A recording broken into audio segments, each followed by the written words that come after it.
Rated M for mature. On this special edition of Playing Dead, we'll be discussing the recently announced DLC for Walking Dead Season 1 called 400 Days. I'm your host, AJ Locascio, and this is Playing Dead.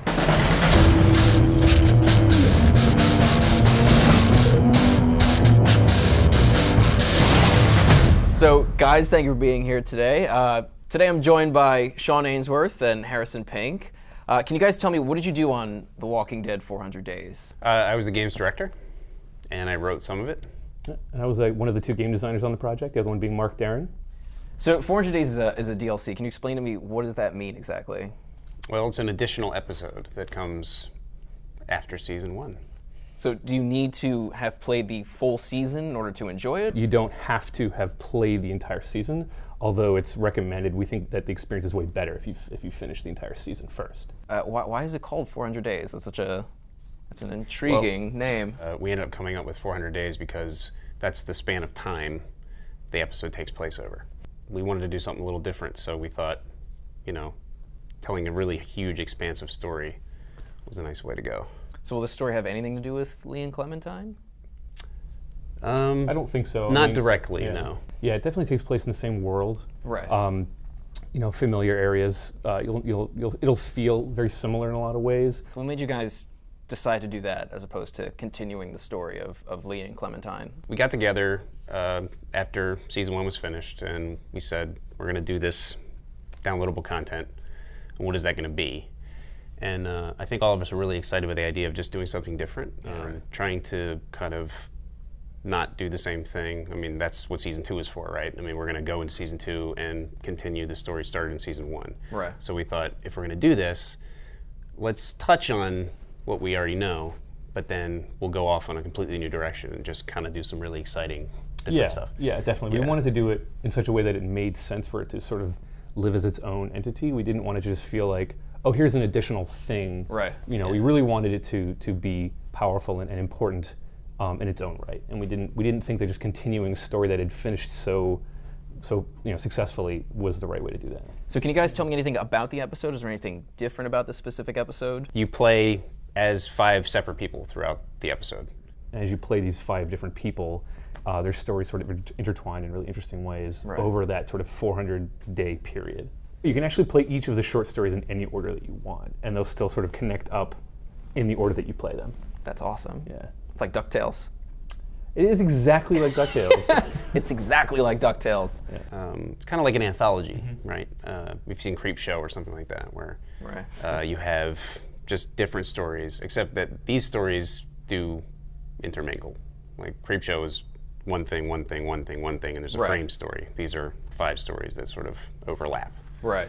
There are actually 27 characters in the episode. Yeah, It's a lot of guys. we crammed a lot of new characters into this episode. Yeah. Just aside from the 5 characters you play, you meet obviously a host of interesting people in their journeys. So. That's a lot of people to love. Yep. Or hate. And it's actually kind of crazy. It's because for us, it's a lot. I mean, we don't normally have That's that many stretched people in one over episode. a whole season. Yeah, or something. Right. We have about I think it's like 70% of our character count for this episode is the entirety of Season 1 of The Walking Dead. So it's pretty cool. Yeah. Is it longer than another episode, or is it? I think it's about the same length. Yeah, it's roughly the same length. Yeah. So obviously, there's 5 separate short stories, so they all sort of cram together to make the length of a normal episode of Walking Dead. So does decision-making play in the same way as it did in the whole Season 1? Is it going to affect the outcome of, the episode? Definitely in a lot of different ways. Yeah. It's similar but different. Yeah. The way that the decision-making plays out in this episode. It's similar but different. Yeah.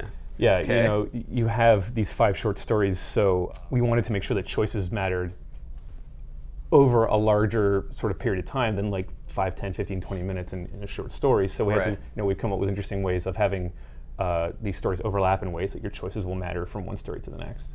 Also, we don't really have the time in short story to build up the emotional payoffs that you would normally build in a season. Right.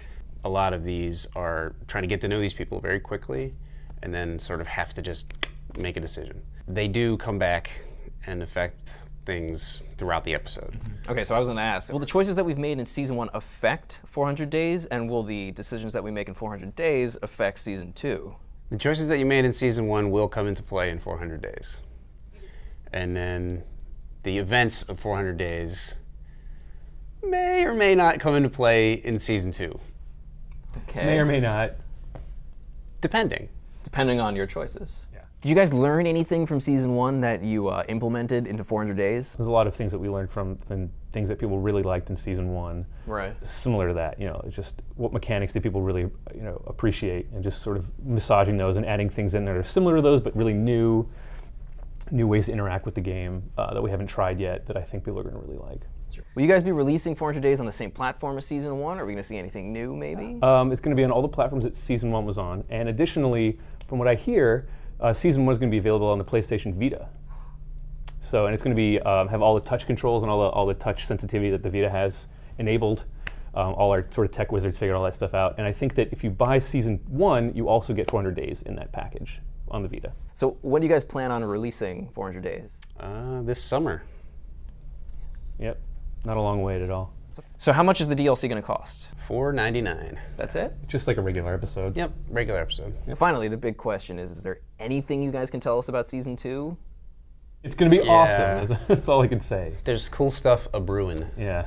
That's cool stuff it? abounds. Yeah. That's all you can tell me. Unfortunately so. Tell me something. Got to get It's Nick and on Nick its and way. It's on its way. I can tell you that much. So thank you guys for being on the show. And Sean, thank you for your beard. Oh, you're welcome. I appreciate glad. it. So there you have it. 400 Days is coming out. Remember to like us on Facebook, follow us on Twitter, and let us know what you guys think of 400 Days and what your hopes are for season 2. Thanks for watching, and we'll see you guys soon on Playing Dead.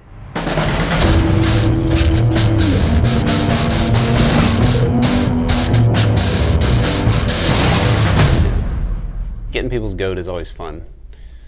That's not a euphemism. Getting people's goat? Yeah. That was close. Got your goat.